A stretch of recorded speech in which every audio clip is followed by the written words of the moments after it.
Hey, we're here with Connor from Dissentience. They have a new album coming out called Kaiju. If you don't know, that's Godzilla, motherfuckers. Um, so it's a four-song EP, and it absolutely fucking rips, dude, from start to finish. Thank you, man. I appreciate it. Wow. Hell yeah. Um, dude, we're gonna say hell yeah a lot in here, I think. Like, Oh, hell yeah, yeah, brother. I'm down for it. Hell yeah, Yeah, brother. for sure. So, the band is super new to me, so I'm gonna start from the beginning. How did you guys like get together and say, "Hey, we're gonna like play this"? Um, so Jimmy and Langer and I have been playing together since probably 2011. It was like sophomore year high school. Jimmy and I both played sax in the high school band, so we met at like band camp. I think he was wearing an Avenged Sevenfold shirt, and I was like, this kid likes metal. And we ended up actually taking lessons from the same guitar teacher, ironically. And when I was looking to put some kind of band together, he just seemed like the obvious fit. So chatted with him, and we've been jamming together ever since. Langer was one of his buddies. He just kind of hung out at practice one day, and we needed a bass player, and stuck a bass in his hands, and we've been ripping ever since. And then we went through a couple drummers since then, a couple name change or one name change, I guess. And eventually, Nick kind of found us. We put an ad out online, and he was living out in Altoona, PA, which we're sort of on I think we're like an hour north of Philly. He's closer to Pittsburgh, so total other side of the state. And but he reached out to us, and we're like, we need a drummer, but that's kind of a distance. And then within a day, we gave him a demo for a new song that wasn't even out yet, and he recorded a drum cover, put it on YouTube, and it was better than the program drums that were in there. So we're like, all right, I don't really give a shit what the distance is. We got to get this guy in the band. And ever since then, we've been fucking rocking and rolling, dude. We met Corey Pierce from God Forbid, who's been producing all of our records. Sometime around, I think it was 2017.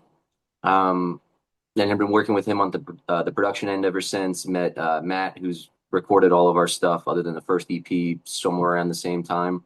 Um, yeah, it's been a long journey. It's when we started, it was just kind of like we want to make metal. It wasn't like we want to make thrash or we want to make death metal. We all have a ton of influences that we bring to the table.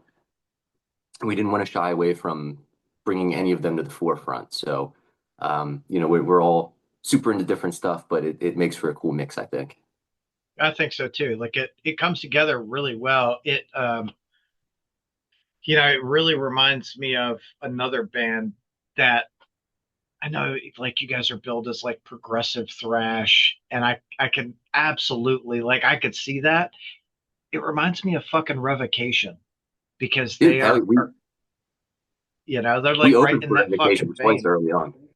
Yeah, Yeah. yeah, Revocation's a huge influence. We opened for them a couple times at a couple local spots when they were coming up. But yeah, I mean the specifically the Teratogenesis EP by them is like, oh my God, like that's one of the we all have our own influences that we bring to the table, but that is absolutely one of the ones that we Collectively, all that's share yeah. collectively. Yeah, that's such a good fucking EP. And Yeah. those dudes are the same way. They bring so much to the table and don't really let because they're the same way, man. It's like their build is death metal, but I mean, songs like The Watchers have a fucking organ grinder solo in it, and uh, Yeah. they don't really, it doesn't matter. It doesn't matter. They don't let that death metal label be the boundary for their existence. Right. And I Which love is that. super cool. And I mean, like Dave being a fucking, a jazz fucking jazz guitarist, like to Oh watch yeah. him play, dude, I'm so like every time I'm so fucking blown away. Oh my God, yeah. He's one of the most interesting guitar players out there right now, and definitely one of the most fun to watch. It's and especially because their output is it's so vast. What was it for the first like 4 or 5 years when they put out Existence is Futile? I think it was like a record a year, almost every year after that for like 5 or 6 years. And you would think with a band doing that, they would get kind of stale or they might reuse some of the same stuff, rehash some bullshit. No, every single song of theirs sounds different, every solo sounds different, but it all still sounds like Revocation. And that Yeah. is something we aspire to for sure. Yeah. Well, like obviously listen to the EP. I'm like, oh fuck, I gotta check out some more shit from these dudes because the fucking EP rips. I'm like, holy shit. Like I Thank say, you, man. I say Revocation. I fucking love Revocation, dude. Oh You yeah. can't see it from here, but I've got two Revocation drum heads hanging on my wall right over there. You know, Fuck like yeah. Yeah, yeah. Yeah, no, um Revocation, man. so it's this is not an episode about Revocation, but it could be, I guess, at this point. Just say I could do it. I could do it. Yeah, I We could probably pull the could switch. too. Like it's it's so funny. My wife and I, obviously I'm old. I'm a metal guy, been a metal guy a long time. So my fucking wife, we started dating in 2012. In 2013, she's like, "Hey, let's go to California." And I'm like, "Okay, let's Sure. fucking go. This will be cool." Yeah. So we fucking fly out there, and I love Battlecross. They are one of my favorites. Underrated. They We opened for Battlecross too. Yeah, those dudes Fucking fucking amazing. rip. Yeah, Yeah, yeah. It Tony, was crazy. write some more tunes, you dickhead. Uh, so we fly out to California, and we were right outside of LA. And I'm looking for concerts because anytime we go somewhere, I'm like, we're going to a fucking club. We got to see a band. Yeah. Well, Death Angel's playing a show at the Whiskey, and it just so happens to be 3 Inches of Blood, Revocation, Battlecross, and Diamond Plate on that bill. What a I'm lineup. like, That's insane. dude, yeah. I'm like, we're fucking Absolutely going. wicked. That was such a good show. I don't remember most of it because I was drinking straight vodka all night. Uh, but, Those are always but the it was best cool. ones. Yeah. Yeah, yeah, I don't. absolutely, man. They were always on killer tour packages too. The first time that we opened for them, it was the Harp Machine opening, Revocation on the Teratogenesis tour cycle, and then the Faceless, um, which another band that absolutely fucking rips, and who knows what happened there, but that was great. And that was Everyone when knows what Wes, happened there. yeah, yeah. But that was when Wes Hauk and Alex Rudinger were playing in that band. So it was like an all-star lineup for the Faceless, plus Revo, plus yeah, that was a nutty show. I was Yeah, those even are if we didn't play it, I was gonna go just as a fan. It was amazing. right. Yeah, they did some some random time. So I live in Louisville, and there's a dude here that throws shows. There's a bunch of dudes here that throw shows, obviously, like everywhere. Mm. Uh, Yeah. well, this I see this ad for Revocation playing uh, this little place I'd never heard of before. It's called Brewskis, and I'm like, what the fuck? Mhm. Like, well, of course I'm going. It's a $10 show. There's like I think there's 10 people in the crowd, and five of them are regulars at the bar that didn't pay to get in. I was like, holy shit, that's fucked. But great show. Anyway, enough about Revocation and all these other bands. Your band, Dissentience. If Yeah. you're still with us, you guys got to check this band out. They fucking rip. So, like, writing process for this Sure. EP, what was that like for you?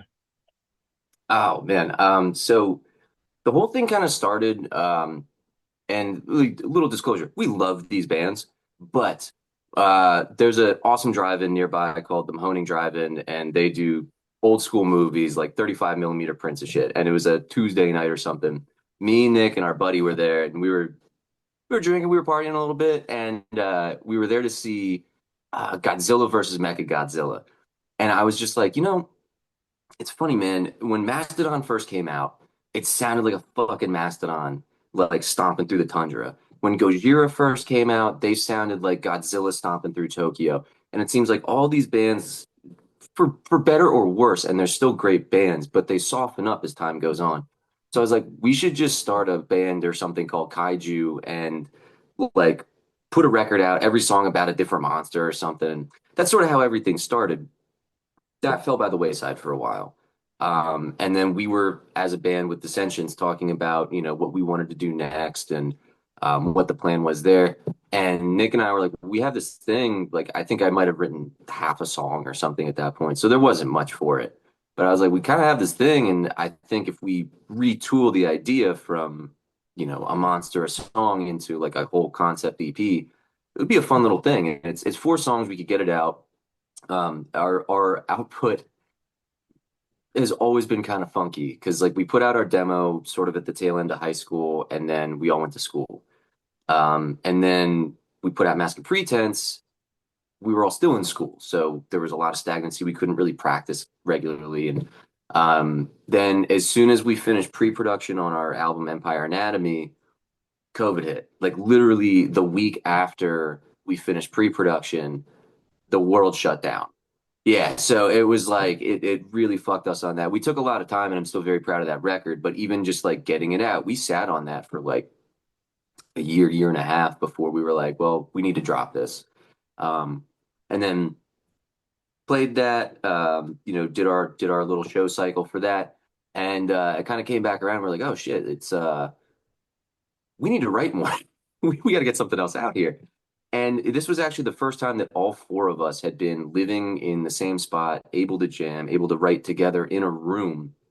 Um, Really kind of ever, because even on that demo, like I said, Nick was a half a state away.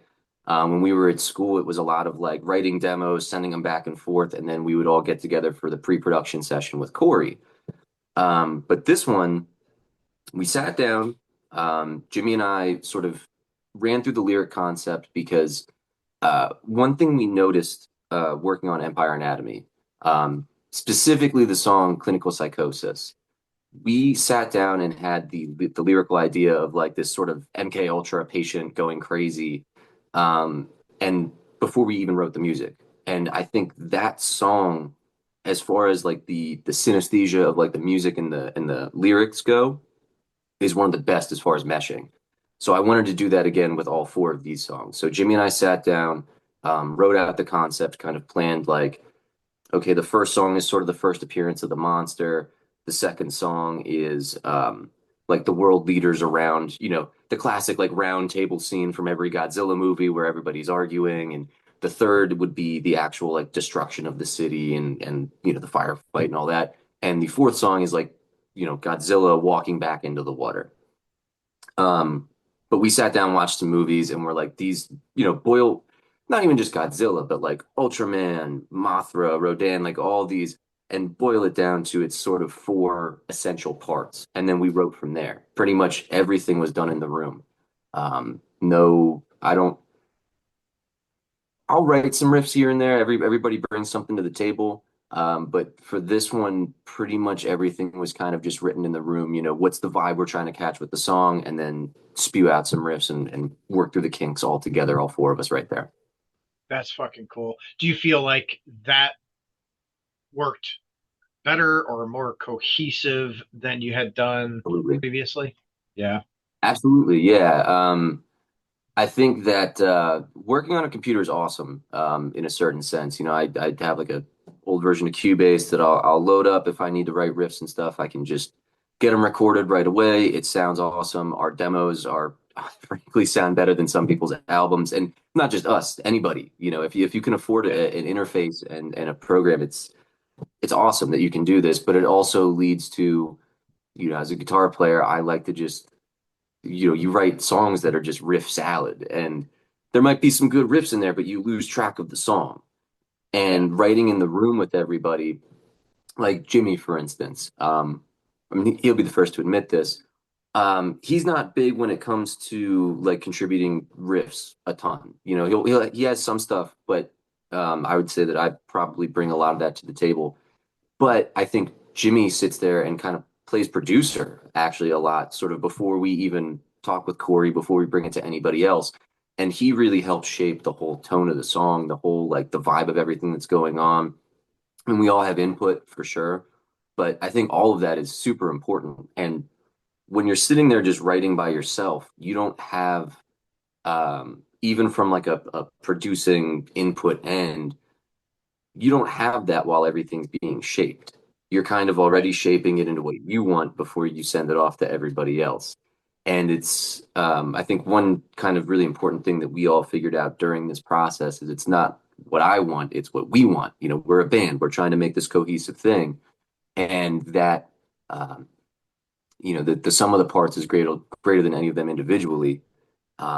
And that really, I think, shines through on this for us. In Like my you're opinion, getting this all is the best written philosophical and stuff. shit. Like, Yeah, I mean, I think this is the best written stuff we've ever done, personally. It's a logical next step. You know, if you listen through everything in chronological order, I think it all makes sense. It's not totally out of left field. You know, we're not, bringing in the K-pop influence or anything on this, but at the same time, I think that it's just leaps and bounds from the last stuff that we did.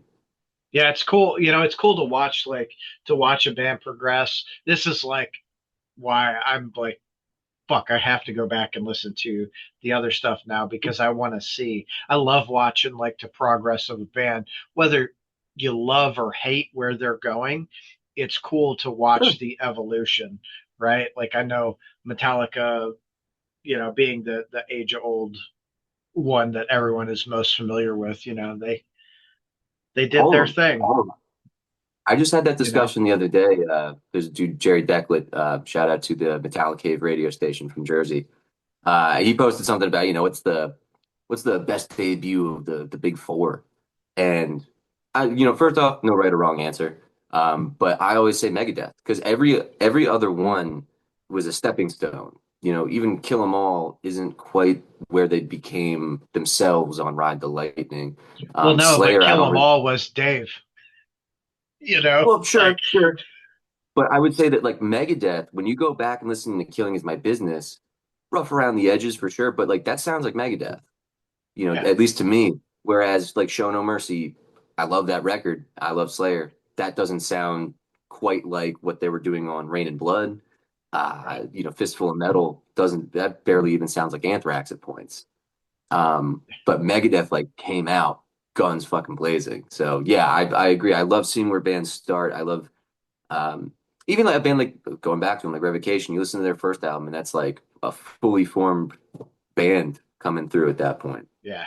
Um, Yeah, it's really cool to see all that and to see, like, to watch those evolutions. And that, that's a really good discussion about, like, what's the best, like, here we fucking are, like yeah, I don't know, fuck. I'd like now I gotta go back and like I gotta listen to all of them. Like yeah, fuck.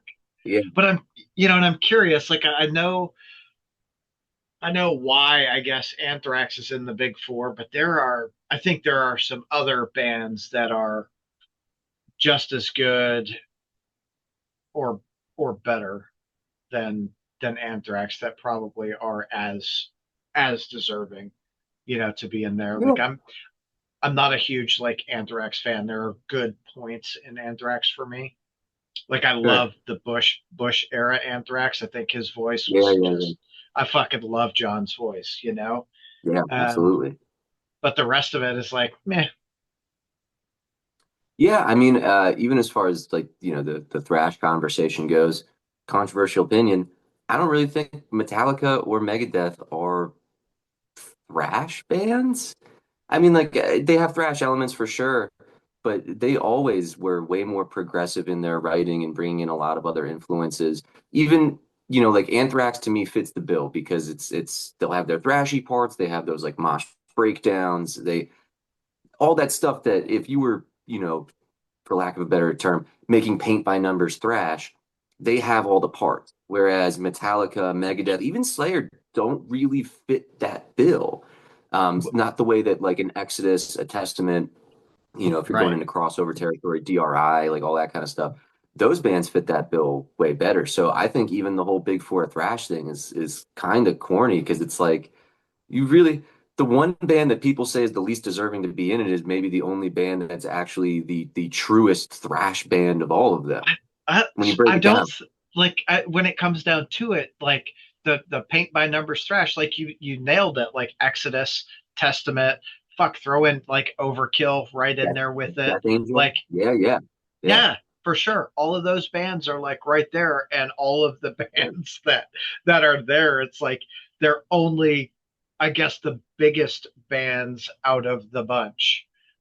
Not Yeah, and I mean necessarily even they came out of the scene. They came out of the scene, but it's like even the thrashier songs, like a song like Metallica might have one actually thrash song on per record, a Battery, a Blackened, whatever.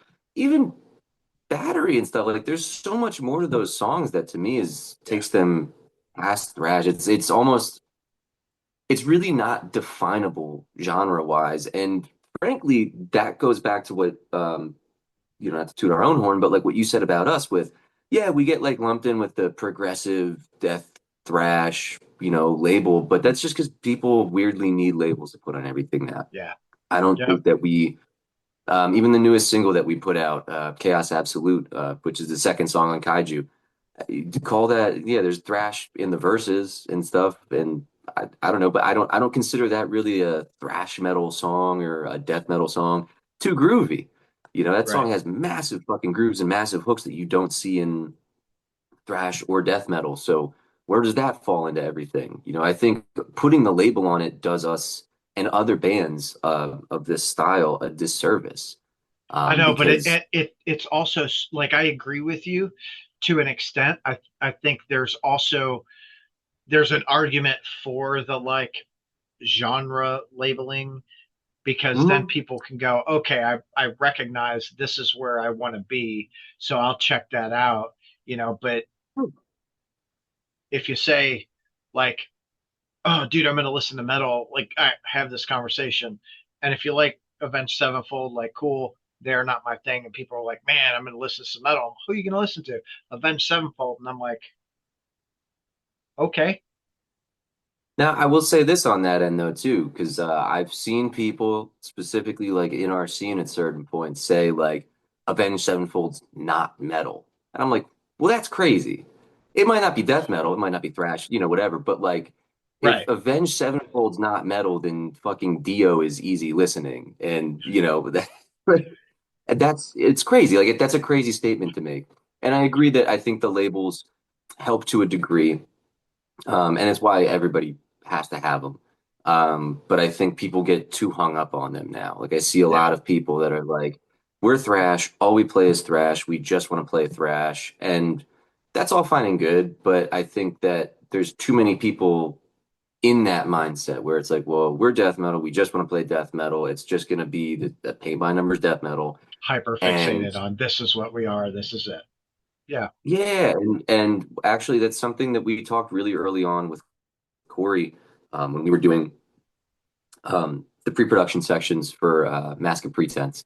He said something that stuck with me a long time now. That was basically like, this is the beginning. This is the first thing people are really hearing from you, other than the demo, the first official release.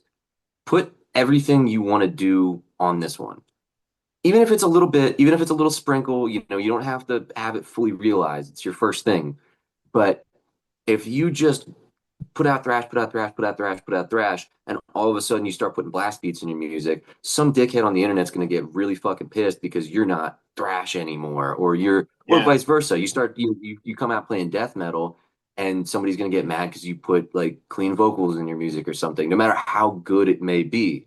Um, they're not going to like it just on principle.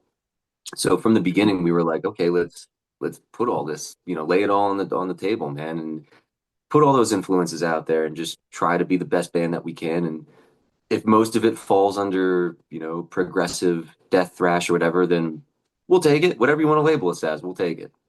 sure. But I Yeah, think, I think he made a really good point, and there are a lot of bands that do it, right? They come out and they put something out, and then album two is something different, and you see people like really shit, like they shit on them. Oh my god, it's not like this, it's not like that, yeah. but like uh Deftones is like I love Deftones, Oh and yeah, yeah, I love them because every album is is its own thing. Like sure. you can when you listen to a song, hey, this is off of that album because this is what they sounded like then. but there's Even the always, production on it, yeah, even it's, like the and engineering and mixes, it's it's fucking awesome, and great. I love that. I love that. To me, even bands like Megadeth and Metallica, like that's why they stand so far apart from that scene to me is because they're the same way. You Yeah. know, and even I mean, fuck, people give like Load and Reload shit for Metallica, but again, it was different. They sound different. You know exactly what the fuck they are when you hear a song off of it, as They opposed tried to regardless, yeah, yeah. Again, up to the listener whether it's a win or a lose, but at the same time, they tried. They tried to do something different, and they had a fucking Leonard Skinner riff on their first record. You're gonna tell me you were surprised when those dudes made butt rock right. for two records? Like, get out of here. Get out of here. You know, it's it's it's insane, and people have become like the internet, I think, has made it way more accessible for people to find awesome bands, especially like older awesome bands that maybe fell by the wayside in their day, and now it's so easy to discover them. Like I'm 29. When I was growing up, you still went to a record shop and ordered CDs and shit, and it was I think that kids today don't really know that struggle to a certain degree. Like even a band like Pantera, I could find Vulgar Display of Power and Cowboys from Hell pretty easily. Far Beyond Driven, which hit fucking number one, somehow I could never find. Like I had to special Right. order that and get it in. So now you can just go on YouTube and if you listen to enough fucking Exodus songs, you'll start getting recommended check out Sodom, check out Destruction, check out Overkill, check out this band, and you can just click and do it, and that's awesome. But I think it's also made people so much more close-minded in uh, the things that they like, even the production that they like. They find that niche that has been like algorithmically poured into their brains over and over again, and they just get fixated on like this is what that needs to sound like. And then you don't get interesting stuff like the Deftones with every record, again, not only musically sounding different, but the engineering sounds different on all of them. Every mix sounds different. Um, and they took chances. They were experimenting with gear in the studio, experimenting with songwriting, and people are obviously being a guitar player, it's like, um, we use an EVH head through a Mesa cab and just stick an SM7 or SM57 mic in front of it and call it a day. And that's cool. And it is a sound that I love. And it's frankly like I use a 5150, but it, at the same time, I play around with it and we play around with it. Even in the studio, we drive Matt, the engineer that we work with, nuts because like the guitars on this record, he has two ISO closets in his studio, and we set up two full stacks in each one. It just had four cabs going with mics on each of them and different heads and experimenting with pedals. And I'm an electronics tech by day, so I built some pedals to kind of like throw in the mix that are some secret sauce type stuff that we put on the record. Um, but strictly for the purpose of like, let's make something that sounds a little bit different. Yeah. There's too It's many really bands with the hard, same dude. formula. But It is. it's it because people they do get hyper fixated on it needs to sound like this. This is what I like. But I think you know I'm gonna argue against you for just a minute because Sure, you're people that when they listen to thrash, that's what they want to listen to, right? sure. Also, I think that people are much more open to multiple styles of music today than they ever have been. Like, Yeah. there's some really good mixes going on where I went to a festival in July and it was everything from essentially like singer songwriter to fucking converge, dude. It was Yeah. great. Yeah. No, and I think that people are open to much more now, but within like an individual entity, within a single band, they want less. Because especially working with Corey, and also just like kind of what we grew out of was that like 2000s if you want to call it metalcore for lack of a better term, but like new wave of American heavy metal, you know, Lamb of God, Trivium, Avenged Sevenfold to a certain degree. But then you had bands like Shadows Fall and God Forbid and A Life Once Lost, even, you know, Children of Bodom you could lump in there. And even though they weren't an American band. Um, but all those bands really didn't seem to give a fuck what influences they were bringing to the table. They just sort of sounded like them. Yeah, And that is something that made a massive, massive impression on us um, at a very young age, and that we specifically wanted to bring the table with Dissentience. And it's not something that I see a lot of people doing. And I guess that's why, for me personally, it's what upsets me about a lot of modern metal is that, you know, and I get it. If you want to make a thrash band or a death metal band, there's nothing wrong with that inherently. There's nothing wrong with it. I just don't see a lot of bands bringing all of it together and all of the influences to the table. Because I know dudes in bands that play just thrash or bands that play just death metal, and they're like, oh man, like, you know, I really love Mastodon, but we don't, you know, massive influence on me, but you would never know it listening to their music because they don't let right. themselves bring that in. Um, and why that is, I honestly I don't know. It's always been a I, strange phenomenon to me. it's I think when people get into it, right? Like when you're having a conversation with someone about, hey, dude, let's play some music. Well, what do you want to play? Well, fuck, I want to play death metal. Yeah. Oh, Yeah. okay. So you don't really like, are we going progressive death? Are we going ambient death? Are we just going fucking, some old school chugga chugga fucking dumb fucking heavy riff death? Like, Some what are we? caveman shit. Yeah, like, what are we doing? Yeah. Like, you don't have that conversation until you're actually in the room.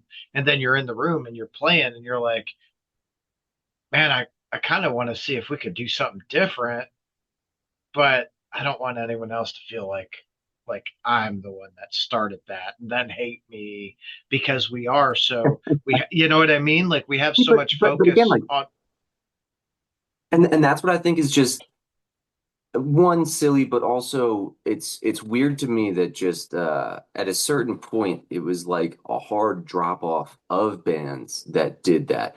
And like that whole, like I said, that new wave of American heavy metal scene, it seemed like every band was like bringing a lot of influence and different influence to the table to the point where a lot of them sounded different, or you could kind of pinpoint like, okay, even if these guys are sort of sounding like Killswitch Engage or something, like maybe they take a little bit more from that Gothenburg death metal sound and less of the hardcore or vice versa and all that. But everybody was mixing and matching and there didn't seem to be this hang up on, you know, if we're gonna play death metal, it needs to just be death metal.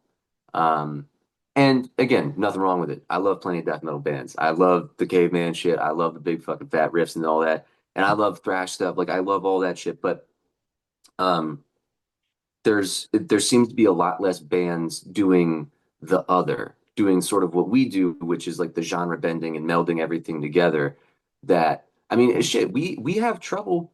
Like I said but before, that's what Philly makes you is stick out. You know what I mean? Like that's exactly it, right? Like if everyone did it, it wouldn't be like, "Oh, this is cool." Like look at death, oh like right? Like death, there are other bands that maybe want to sound like them, right? But there's never going to be another death because yeah. of what they did, right? Like Chuck always wanted to be uh, innovative. He wanted to do Yeah. stuff that interested him, which to me sounds like what you guys are doing. We want to play music that we find interesting and we want to have fun with it. And that is all those bands you named before Shadows Fall and fucking Lamb of God and all those fucking people, that's what they did. They played music that they wanted to play. And I think there's a there's a disconnect, right? Mm. Like maybe not a disconnect, but I think the majority of bands that we tend to see at shows are bands that, well, we want to play this and it has to sound like this because this is what we're playing. We can't veer from that.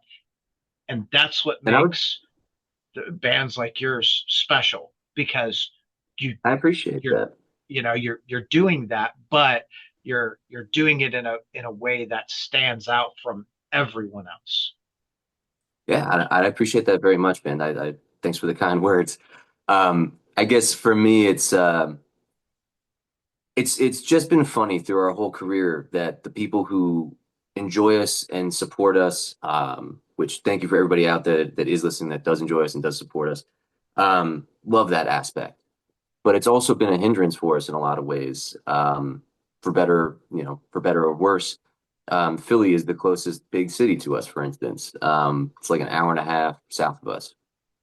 Um, we can never fucking play Philly. The amount of times that we've gotten, from promoters that do like us, and they'll sit there and be like, "Well, we don't know what kind of bills to put you guys on." And I'm like, "Put us on anything. We'll destroy on any bill that we go on. Whether it's a thrash bill, a death metal bill, a hardcore bill, whatever. Like we will fit in one way or another with that." And I agree, like what we were saying before. I think people do like everything. So even though it might be a thrash bill, I think those guys can appreciate a lot of what we do. We just played last night. I'm recovering today from sort of mostly like hardcore show that we played last night in like the Northeast PA area.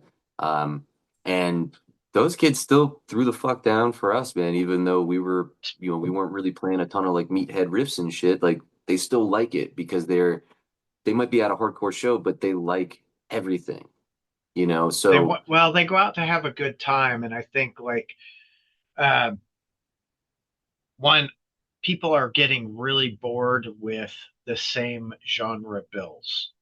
yeah, Like yeah, if I go to a fucking show, if there's a thrash band, that's the only thrash band I want to see.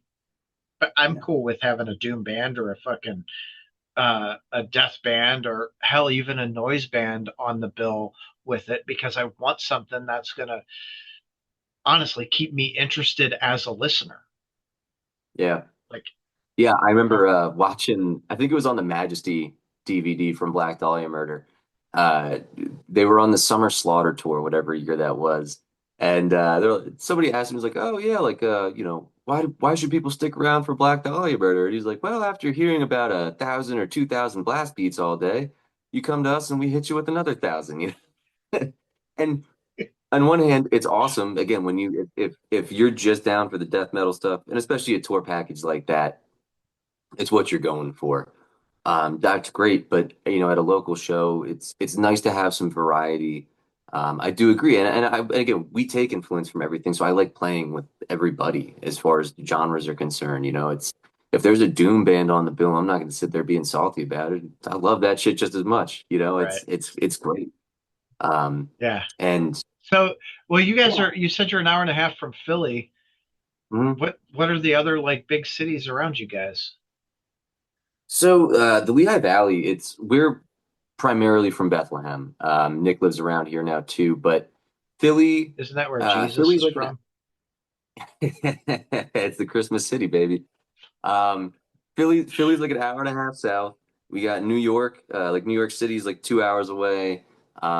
Jersey's right across the border, basically. So we're kind of right in the middle of everything, but not quite close enough to call anything a home base or really be involved like in this scene in say Philly or New York or any of those. I mean, we played them all. Know plenty of bands from those areas, but it's not like I can go down to Philly casually on a Friday night or something like that just to go catch a local show. It's tougher for us. Um, Yes, you can. but You absolutely can. yeah, It's I just mean, yeah, like you can. It's a bit of a drive though. It's a bit of a drive. yeah. But I mean, we've done it. We've done it. We've, like I said, we've played far and wide. I mean, we've gone as far north, I think, as Connecticut or Massachusetts. We've been down to North Carolina. I mean, we went out to LA and played the Viper Room, back in 2019 for what was it, the battle, the Bakken Battle of the Bands. We Oh won yeah. the East Coast that year. So yeah, I mean, it's fun. It's nice. And all those cities have really interesting scenes in and of themselves. The Valley is just an odd spot because, like I said, it's kind of in the middle of everything. People might come through, but the Valley itself has always been kind of odd. there's a lot of good metal bands, a lot of metal heads, but the hardcore scene around here has always been way more prevalent.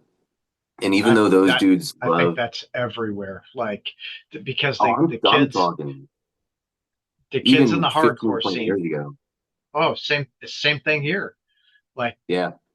you if you look up the Louisville like scene, it's it's predominantly rooted in fucking hardcore. Like Yeah.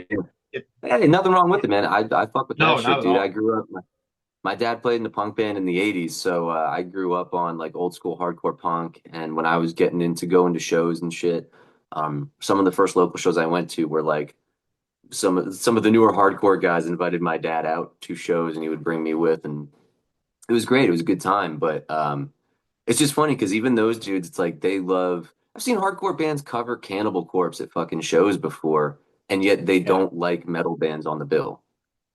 You know what I mean? Like they are weirdly, it's like metal's a dirty word to them or something, but I don't know. Yeah. It's I mean I don't think so now. I mean here anyway. specifically around here. Yeah, I mean Yeah, specifically around here. Like I said, yeah, last night we were an hour northeast of here, and it was great. The hardcore kids threw down for us. Like I'm not saying that's everywhere, for sure, right. but in the valley, it's interesting. It's a really weird little scene, and again, post COVID too, and this was everywhere.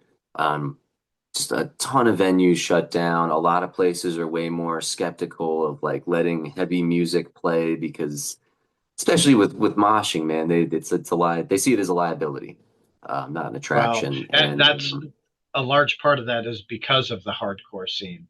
Like yeah, strangely enough, like I've talked to a couple of uh, venue owners and that at one point had hardcore shows. And I said, what happened? They said, we got sued too many times. And if we get sued one more time, we're done. We won't be able yeah, to get insurance. Like, oh shit. So like yeah, you see this if you watch hardcore like starts to come, more into like the more regular clubs and then whatever, I'm assuming a bunch of lawsuits and shit because people are getting hurt and then it gets pushed back down into all these DIY venues. So it's like it's always there and there's always a fucking wild ass crowd. yeah, Like yeah. what the They do. fuck? They definitely have some. Those kids have some moves, man. I saw some crazy shit last night. It was and again, it's a good time. I don't get involved too much with that stuff at this point, but let them have their fun. And most of those kids really are just having fun. You know, like Yeah, I let them mosh how they're gonna mosh, man. I know I see a lot of old heads getting mad that it's not like push pits only anymore, and it's whatever. Let them be how they're gonna be. Nobody's intentionally trying to hurt anybody, and the kids who are, they get taken care of. You know what I mean? That yeah, even usually. within the Yeah, hardcore moshing shit, like all the karate in the pit, if you want to call it that, they take care of that shit. If somebody's actually out to fuck people up, they'll deal with it. yeah. Um, So but that is true. So let yeah, me ask you this. We've talked about a bunch of other shit. Let's get back to you guys. yeah, absolutely. What the fuck? So is this coming out on physical media? Yeah. So I have the CD layouts done. We get everything mastered for vinyl. The only issue really is just vinyl. Vinyl's a tough one, man, because it costs a ton of money to make, and it's not something you want to sit on because, a box of CDs, if you're sitting on a box of CDs, you can tuck that in the back of the closet and forget about it. A couple thousand records or 500 even 500 records, if that's like the Yeah, but minimum order no, it's not. and for a lot of places. You can go down to No, it's not. 100, but then you're paying a lot more per unit. Um, and there's other spots too that I've seen, they'll do like lathe cut stuff or like really, really small press stuff. But Yeah, those get really expensive. Like the super small runs. Like yeah, at 100, you can do okay depending on what what you want your layout to be. You get a pretty yeah, decent price break at like that 200 level though, where it's like, yeah, oh, we don't have to sell them for $50 a record to make a dollar. You know what I mean? Like, Yeah, I mean, I one thing too that we always try to do is just be price conscious of stuff. And like bands got to make money, but I mean, like we just upped our t-shirt prices to like $20 this year. You know what I mean? Like we were selling them for $15 and still making we made enough money that it's been self-sufficient for us the whole time. All that yeah, money goes right back into the next run.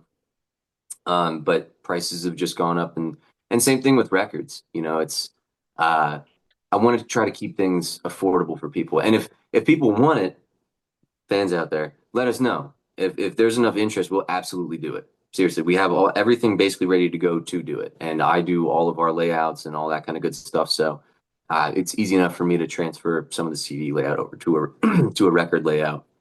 Um, it's just there hasn't been as much interest as we would think. And trust me, I have a massive record collection. I'm the first person that like I said to the other guys, I still don't even believe that our other records came out because I don't have them on vinyl yet. So, what the fuck are we waiting yeah. for?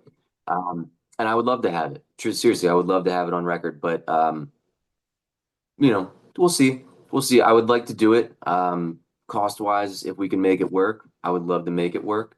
But as of right now, I think the only plan is to do CDs. Surprisingly, still a lot of interest in that, which again, I love all physical media, and I know a lot of people out there do. And for a minute, it sort of seemed like records were the only thing that people cared about in that regard. But I think CDs are coming back around. Cassettes CDs and sort of had tapes their, are fucking both of yeah, those like right now I think are still going ridiculous, and part of that is because that cost threshold for a fan is like, oh, I can I can actually buy this CD for 10 or 15 bucks or whatever it is. Same yeah, thing with the tape, so it's super nice. And vinyl vinyl's cool. I love it. I'm the same way. Like I collect like my my shit's double stacked all the way around my fucking office. So like, hell yeah, like hell yeah, yeah. brother. But the cost for a fan, especially like I think in current time, I had this conversation with someone a couple of months ago. Like the cost of shows, like you go to a local show, it used to Oh, be. I mean, I remember, $3 or $5. You go to a fucking local show, and now not anymore. You're like, fuck, it's $20 to go to the show. It's yeah, 15 to park, and then if I want and a couple of beers, I'm $100 into it. Like, what the fuck? yeah, yeah. You know what though? I'll say one of the best spots around here. It's it's it's a little dive bar called the Fun House in South Bethlehem. And it's an interesting little spot. They they charge at the door. Jackie, say hi. Hi. I was It hoping it was like blurry. was Sorry. not. It's all good. It's a little dive bar on South Side. All they do, they charge like maybe $5 at the door. Um, and all the money from the door goes to the band. But it's nice because it's right on a main drag, and everybody that comes in has to pay cover. And I mean, we've had nights there that would pay for a run of t-shirts, or pay for a run of fucking CDs or something. And that's awesome. And it's $5 at the door. So I see a Yeah, lot of venues saying like we need to charge this in order to like get the bands paid or this and that. It's like, well, do you? Because maybe if it was cheaper, more people would come out because they can afford to come out to a $5 show. And I don't know, it's a big double-edged sword. Um, and I don't necessarily know that that would work for every venue, but I do agree. A lot of them right. are getting to the point where it's like, it's a four local bands on a bill and it's 20 or $25 or something like that. And it's like, holy shit, you could go Yeah, see four touring bands for that, depending on where they're coming to. So shit, not here. it's You're, yeah, these touring bands is well, like, 25 plus fees plus, yeah, Ticketmaster's got yeah, to get that it's done. ridiculous. Well, so we've got a venue here. It's called Mag Bar, and it's a dive bar. The Yeah, cool thing about Mag Bar is they do Metal Monday, right? cool. So Metal Monday is like touring bands, local bands, whatever. But out of the 52 weeks, probably 50 weeks are Metal fucking Monday, and it's Yeah, it's free. the bar actually pays the bands and doesn't charge anyone to go to the show. So like people are like kick ass. We're gonna go spend money on a Friday night or on a Monday night. It's two bands, so it's a real quick fucking show, and Yeah. it's like a guaranteed crowd. It's all the same people every fucking Monday, dude. You know what? And I bet it's great for both the bar and the bands too, because it being a free show attracts a lot of people. They're going to spend their money on drinks at the bar, and they're probably going to spend their money on CDs or other merch, t-shirts, Merch, whatever yep, from the band. Yeah, because now they're yeah, it's not spending fucking that 25 bucks to get in, and they yeah, have it to spend. it's Everything's great. tight all around these days. Yeah. Yeah, it's so funny. So I went to Costco yesterday with my wife because we're old and that was our Saturday night date. Let's go shopping at Costco and have our $1.50 hot dog soda combo. Yes. Uh, so The most so we romantic. go. Yeah. She was like, "Aren't you glad you married this?" I said, "Yeah," because I probably couldn't tolerate anyone else having a conversation with them. Uh, so we're there, and I always wear a band shirt, and this fucking dude. At Costco, you go out, they check your receipt, count your shit, make sure you're good. Hmm. So I'm on my fucking way out, and the dude goes, "Hey, what do you got there?" And I'm like, "I got a cart full of food. What are you talking about?" And he's like, "No, your shirt." And I'm like, "Oh," I was wearing Sonolith, which is a great fucking instrumental doom band from Las Vegas. And I tell Nice. him, he's like, "Dude, have you heard of Magbar?" I'm like, "Yeah." He goes, "Dude, they do Metal Monday every Monday." And I was like, "Yeah, go." And he's like, "Oh, you do?" I'm like, "Yeah, dude, I'm there." My wife's like, "He doesn't know?" I'm like, "I don't know. Like, I hope to see the guy there. I don't think I've ever Yeah. seen him there. I've not paid enough attention to know because I'm like, what band?" I'm talking to the bands, like, "Hey, you got cool shirts, or why the fuck did you put your logo on a toilet seat? Whatever." Uh, like, Yeah, dude, so they've I don't definitely seen know. some interesting work over the years. Yeah, it's But yeah, super. no, that sounds awesome, man. That the Metal Yeah, Mondays sound awesome. And I think even just the consistency of people knowing that like every Monday, we're having metal bands in here, free or otherwise, that consistency also brings a lot to the table. Because it's for like, oh, sure. well, that's the only downside of that funhouse place for us is they might do a metal show once every few months, and it's like, okay, it's not their normal crowd, but if they had shows regularly like that, if third Friday of every month is metal night or whatever, then you Right. might get more people out regularly that are into metal and not just regulars at the bar or whatever. But I mean, For it's a sure. it's a college town. We have two colleges locally, man, and that's been some of the funniest shit that I've seen at those funhouse shows. Is we have Lehigh in Bethlehem, Moravian in Bethlehem, and actually Lafayette and Easton too.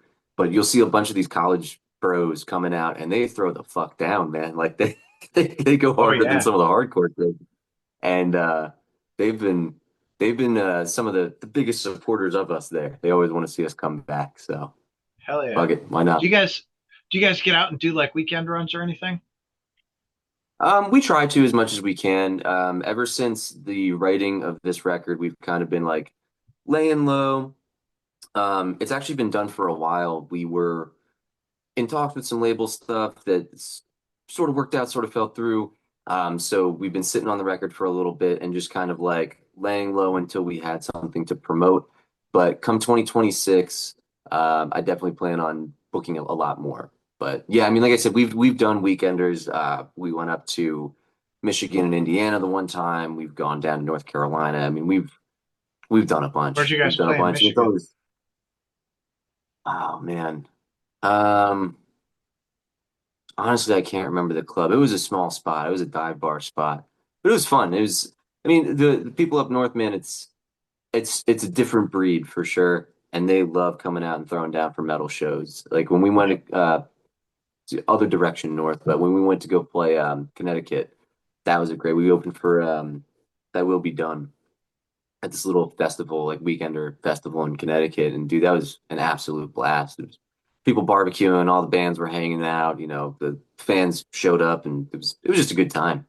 Um, if anything, actually on the weekend or note, I prefer getting out of the area just because it seems like other locales tend to appreciate metal a lot more than like right around here.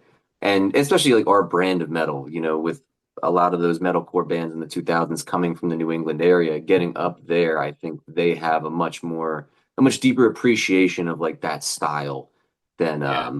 the locals around here do. So we tend to do pretty well and make some fans up there, which is always a Well, good and, time. I think something that maybe hasn't Mhm. piqued your oh yeah, light hasn't really maybe not peaked quite Getting dark at yet like is 5 like now. you say you got to work in 5 minutes. No, Oh, no, and I dark. said it's I getting was dark like, at like 5 now. I I'm slowly watched it get darker and darker and darker. I was like, you can't even see me. I Sorry, fucking sorry to do. interrupt. No, you're good. I've just interviewed a band actually at Magbar, uh, fucking for Metal Monday. So I interviewed this band, and I'm watching the interview, and it's light, and I just watch it get dark. I'm like, holy shit! All right, See the this is sun kind go of down in the neat. background. Yeah, I was like, Yeah. that's fucking cool. Well, but what I was saying is like, uh, you play at home so much, Hmm. a couple of times a year or whatever. When you take a step back and go, oh, we're not gonna play any home shows this year, maybe one if we're lucky, and we're gonna focus our time everywhere else. Yeah. People at home start going, oh fuck, dude, they're everywhere else but here. Now we've Yep. got to show up for those shows, A hundred percent, man. 100%. And when we were doing the weekenders in support of Empire, that did happen. Actually, we had, people asking about all, how is this spot? How is that spot?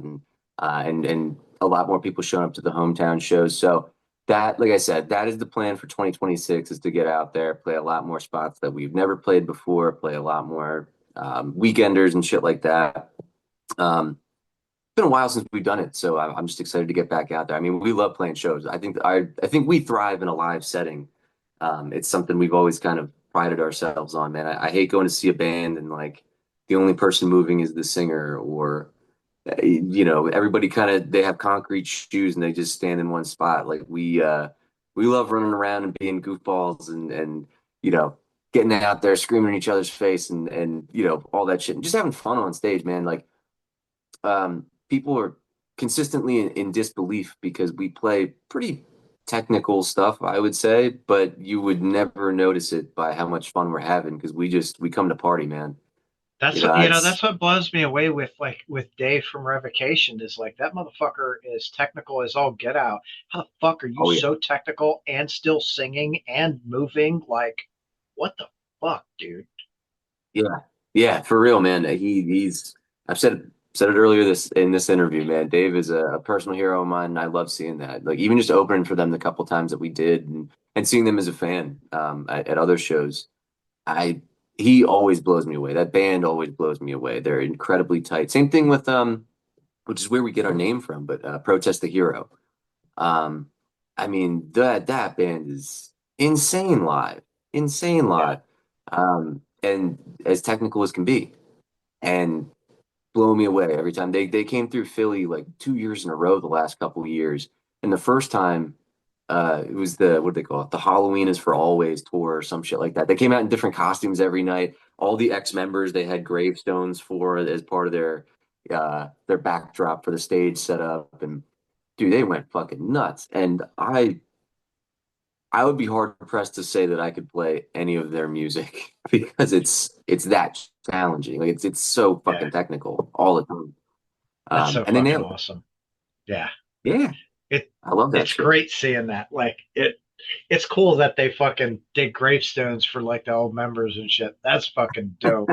Like, Yeah. uh, And you know what? They're cool with all of them still, so I'm sure everything was kosher there. It wasn't like throwing shots yeah, at any of them, but like Chris Adler from Lamb of God played on one of their records, and they even had like a Chris Adler gravestone from whatever whatever year that was that he did that, and it was fun. It was fun. They're awesome band. Again, collectively one of our favorite bands, but I you would probably not noticed the influence. But I mean, yeah, every time they're around, we go to see them. That's how we got our band name. Was we're sitting there.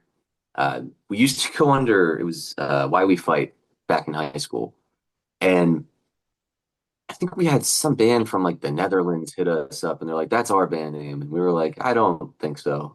I think you're about as big as us here in the Netherlands, and neither of us are big, so I don't think it matters." But we kind of just dealt with that for a few years, and when Nick joined the band, if we still have our first demo up.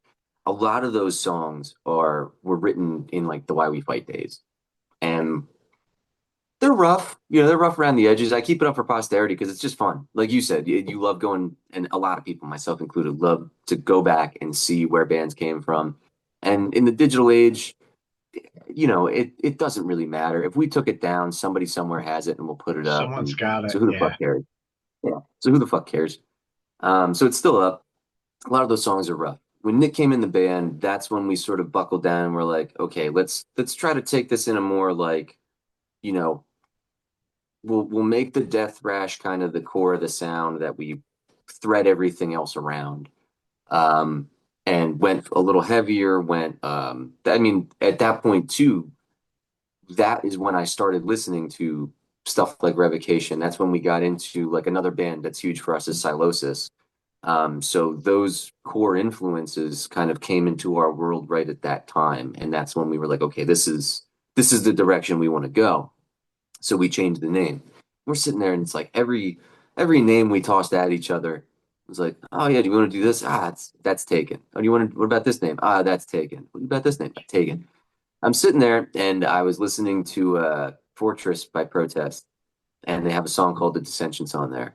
And I was like, I don't really even know what the fuck it means, but what about Dissension? Everybody's like, that's pretty cool. And we all, again, huge common influence for us. So we're like, yeah, fuck it, let's go with it. And nobody had that band name, so we've been rolling with it ever since. And now it's just fun. Yeah, now it's just fun trying to watch people pronounce it. Yeah. That's the big game that we play.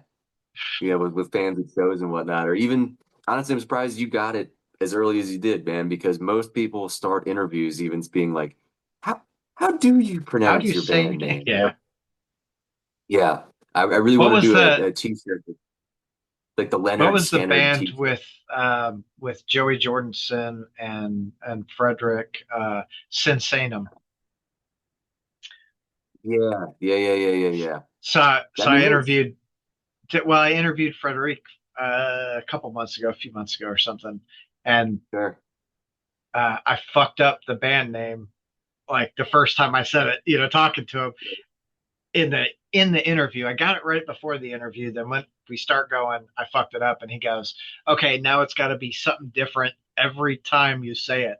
So like, if you watch the interview, it's never said the same way the whole way through the fucking interview, dude. And we were just fucking laughing our asses off. It is so good, dude. Um, what a, it's cool when you understand that you can have fun with it because Oh, like, yeah. I mean, dude, life's too short. We gotta have fun. Yeah, and I know I mentioned it before, but the first Black Dahlia Murder DVD, Majesty, when we were in high school, I remember picking that up, and that became like our band fucking Bible, man, because at that point too, again, this is in a pre or early social media era, like you didn't see bands doing things the way they do now, where like there's all these parasocial relationships, and you feel like you know the band behind the scenes, even though you don't. At that point, like that Black Dahlia DVD was kind of the closest you got to that kind of shit. And, growing up, especially in like a metal household, a punk household and all that stuff, you'd see bands like Cannibal Corpse and you see their promo pictures and they're all just, they're mean mugging for the camera. They're just, whatever, classic band picture shit. We've done it. Um, but you didn't know that Corpse Grinder was, a claw machine champion. Black Dahlia and the Pantera home videos, and the Black Dahlia ones. It's like that's some of the first times that you got to see that behind the scenes of these dudes who play really serious music and are very serious about their music being absolute fucking goofballs. And Yep. it's like, oh yeah, you can play death metal and make the most serious, disgusting, gnarly shit and just like have fun doing it. Because we thought we were like weird for that shit. Or even you go out to local shows and you see these dudes like totally serious putting on their corpse paint and stuff and that's awesome that they take it seriously and it's I'm not dissing the corpse paint, but there's some guys that like they don't see there's no I don't know, they can't laugh at anything and they can't have fun with what they do. And it's like, man, There are a lot of somebody called bands me. that do though, right? Like one that comes to mind for Oh me is they're out of Wisconsin called Illusion of Fate. I fucking yeah. love those dudes. They're fantastic, and they are corpse paint, serious photos. Sometimes sometimes they're like corpse paint in their underwear, standing in a fucking lake. Like I love like that shit, dude. That rules though. I love it. Like and that's what I mean. Like it's not even like it's not just in the corpse paint thing. It's just there's so many people that take that shit so fucking seriously. yeah, And obviously we take our music very seriously, but we like to have fun. And again, I think people see that on stage and in our stage show. And I think in a live situation, that's where we make new fans the most because people see that they love coming up to us and we love talking to everybody after shows. Um, even just chatting, shooting bullshit, man, and talking like I was wearing a Crow shirt, the Crow, but like James O'Barr the Crow, not just Brandon Lee the Crow, the comic, and talking like comics with people at the table forever. Or talking movies, man. Like with this whole Kaiju EP, um, it's sort of brought some people out of the woodwork that are big movie heads, and it's like, yeah, man, I'll I'll hold the line up a little bit to talk Godzilla movies, with you for a little bit. Why not? hell yeah. Um, That's yeah, I think that's a really cool thing about being out at shows too is there are a lot of people that are essentially introverts, right? They don't really go out a lot. They stay at home. They don't really have a community, and then they get to go out to a show and see a band that they like, and it's like, oh, my kids, right? My kids fucking they're very much, or they were very much like, I really don't want to go out. People are going to think I'm weird. Like, yeah, whatever. People are going to think I'm weird. I don't give a fuck. Come on, yeah, you know? And they go out and they see absolutely. these shows and they start like talking to people and they're like, oh, I'm really not a fucking weirdo. Like these people are like me. Yeah, because everyone Dude, in the yeah, world is really like each other. We just we start naming, oh, this is our divisive thing and this is our divisive thing. Like you fucking realize those are only walls that we put up ourselves. We actually 100%. we're fucking human. All of us are fucking human. Yeah. Whatever. Well, and, and Uh, and and you go to a metal show and you already have one thing in common. yeah, Everybody's there for the music and first and foremost, but that's when you start getting and having fun discussions or meeting people, even if you're just friends for the night, man. Like I remember I went to ironically enough, they keep coming up. Last show I saw before the pandemic was Voivod, Revocation, Psychroptic, and Skeletal Remains. that's twice Voivod has come up today, and the third time this week. I love Voivod, man. Like Voivod is I'll be straight. I've seen every one of the big four. I saw like Slayer with Hanneman and Lombardo.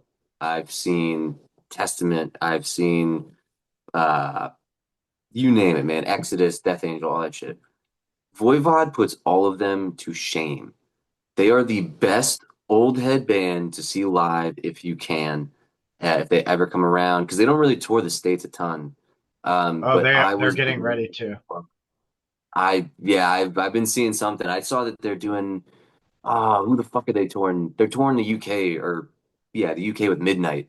I hope they bring Yeah, that package to the US, man. They were fucking amazing. But I went there by myself that night. I drove into Brooklyn to go see that show by myself. And like by the end of it, there was a whole like pit of us that were just like having a good time together in between songs or in between bands. We're fucking singing along with the songs coming over the PA and just having a good time. And it was great. I don't know any of their names. I don't talk to them, but you go out, you make friends. Again, everybody's there for the music. You're all there to go see. whoever's playing that night. And I don't know, that's just fun too. Like as the guy on stage helping people make memories.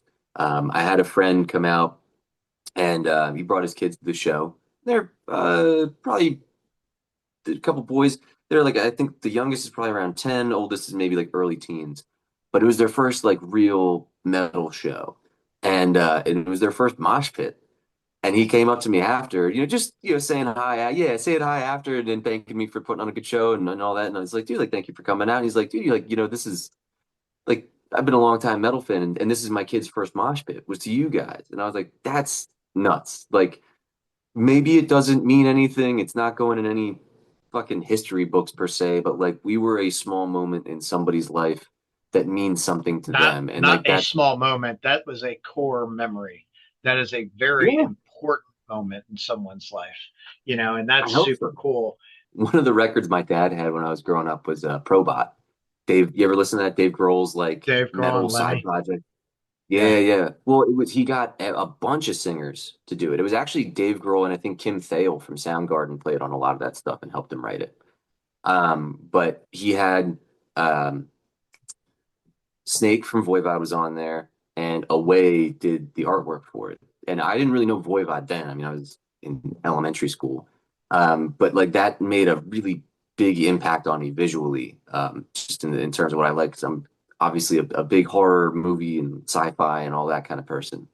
Cut to years later, and Away is like one of my like if I could have a beer with anybody as far as like musical heroes or anything like that, it's probably Away, man, because he um between all the artwork that he did for them and I draw myself and sort of deal with a lot of the art direction of the band, finding the people to do our t-shirts and all that.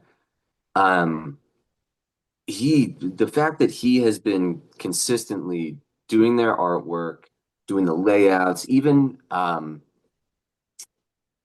we were doing Empire, we were working with he was out of Philly, um, Dave from Hallucinogenic Bulb, which was like a noise project. Dave was an awesome dude. Rest in peace. He passed away last year. But we were talking when we were doing the album layout. I was like, dude, I would love to do like handwritten lyrics, like for like some kind of handwriting for the lyric sheets, because when you look at like Dimension Hatros or Killing Technology, that's like a way he like made his own font for all of the Voivod lyrics and shit like that, but it's so distinctly theirs. And I was like, that little attention to detail, talking about physical releases and all that, that kind of stuff sets them so far ahead of anybody else in terms of like how they're presented. Um, and yeah, Voivod just, I can't. Well, it'll be like Revocation again, man. We'll have another Oh podcast yeah, on just fucking fucking down Voivod. this rabbit hole. Yeah, that's Oh man, yeah, that's so I great. love it. Dude. Connor, dude, I gotta rock. It's all good, man. It's all good, man. I appreciate you having me on and No, talking thank you. kaiju. Yeah, Yeah, absolutely, man. Absolutely. I'm It's a pleasure. I'm looking forward to everyone else hearing this when it comes out. February, is it February 20th? Um, I want to say yes, and I don't know that I can reveal It's this ahead of February time, but 20th. well, February Yep. 20th, but it's going to be premiered somewhere before that. So it'll be out a little bit before that. And it's only 4 songs. We have one more single coming out before the actual EP comes out. So keep an Kick eye out ass. for that. Follow us on Instagram. That's where we're the most active. Um, I think the pre-orders and everything are probably going to go live next month. So keep an eye out for that. We'll have merch and everything to go along with it. If you want vinyl, let us know because we're getting all that stuff together now. So let us know now if that's something we should be doing or not. And yeah, I can't wait for everybody to hear it. Hell yeah, dude. Well, thank you so much for your time. I've had a lot of fun chatting with you, dude. Absolutely, man. It was a blast. It was a blast. I can't wait to do it again. Hell yeah.